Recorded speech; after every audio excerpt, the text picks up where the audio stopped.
CBS Atlanta News presents Public Affairs on Peach. There is a lot happening here in our capital city, from a new professional football stadium to social issues, even proposals from state lawmakers that could change who could own a gun and where they could carry it. This morning, we're sitting down with Atlanta Mayor Kasim to talk about it all. Good Sunday morning to everyone. I'm Brandon Rudow. For the next 30 minutes, we're going to be talking to Mayor Reed, who we thank for your time today. We're talking about a wide range of issues, and I first want to talk to you about gun control. This is a story everyone across the country really talking about. Very clear on where the president stands on this. He wants to limit high-capacity magazines, and he wants to ban assault weapons. Do you agree with him? Where do you stand? Where I stand is there's no question that we should do this. I mean, obviously in Georgia, we value the Second Amendment. But on most of the issues that we're now talking about as a part of the gun debate, that's where the overwhelming majority of Americans are. The majority of Americans believe that when police arrive on a scene, they shouldn't be outmanned or outgunned with assault-style weapons. So they shouldn't arrive on a scene and have to deal with that. Most Americans believe that no one needs a cartridge with more than 10 bullets in it. And the fact is that when people commit mass murders, if they had to change magazines, it would allow or enhance the ability for people to get away. Most Americans believe that everyone who owns a gun that will allow you to kill someone else should have a background check to determine whether you either are a criminal or have the mental capacity to handle a deadly weapon. So those are the three primary modifications. Of course, most Americans support making sure that gun traffickers, people that engage in straw sales, and that the gun show loophole should be closed. And so while there's been a lot of noise around the debate, that's really where I stand, and those are the issues that I believe in. You know, when you talk about, living here in the South and the Second Amendment right, when you start naming sort of guns, an AR-15, a very popular gun. Very popular. Do you believe that sort of gun should be sold to the public? An AR-15 should not be in the hands of ordinary citizens. They need to be in the hands of police and soldiers. Got it. All right. So Mayor Bloomberg has kind of put his money behind a lot of advertising and a lot of commercials. He really is leading the nation with the mayors. He's been fighting gun control, obviously, in New York City, a big problem there. Sure. We want to play a commercial now. This aired during the Super Bowl with Mayor Bloomberg of New York City and Mayor Thomas Menino up in Boston. Take a listen to this. Let's take a look. Giants, Patriots, Eli, Brady. We don't agree on much. For example, the Red Sox, Yankees, Beans. Bagels. So we both support the Second Amendment. And believe America must do more to keep guns out of the hands of criminals. You know, over 600 mayors across the country agree on common sense reforms that would save lives. Add your voice. Go to mayorsagainstillegalguns.org.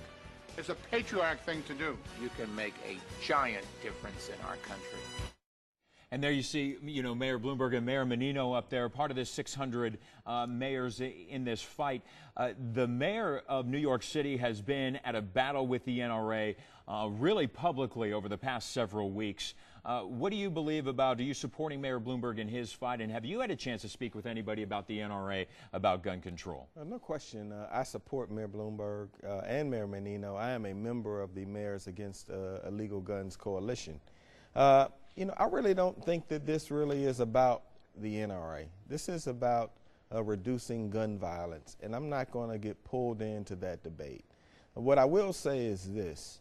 When you have the leader of the NRA, at least one of their leaders, Mr. LaPierre, on videotape saying that he supports background checks just a few years ago, and then changing his position and being against background checks for gun owners after being on video just a few years ago, I think that that's a clear indication that the NRA's position is that they're not going to give any ground on any issue. Well, I don't think that the American people are going to stand for that. So whether it's this time or whether the NRA's lobby is strong enough to force other people to be slaughtered, because that's what's going to continue to happen. So you had the Gabby Gifford shooting, you had the Colorado shooting, and Newtown. And you had the Newtown shooting. So this isn't going to stop. But what is happening is that public officials are having to take a stand. And in the future, private citizens are going to be able to look their public official in the eye and say that after seeing all of these tragic events, you chose to do nothing about it. Now, I'm hopeful that 20 of our kids being slaughtered is going to be enough to move the needle, because our country and our communities have typically placed an extraordinarily high value on our children, as we should. So we're going to have an up or down vote on the floor of the Senate on a variety of gun measures. And from that moment on, every elected official at the federal level in the House and in the Senate is going to have to stand behind their position. And when future mass murderers go and commit these horrible, unspeakable acts, they're going to be on record.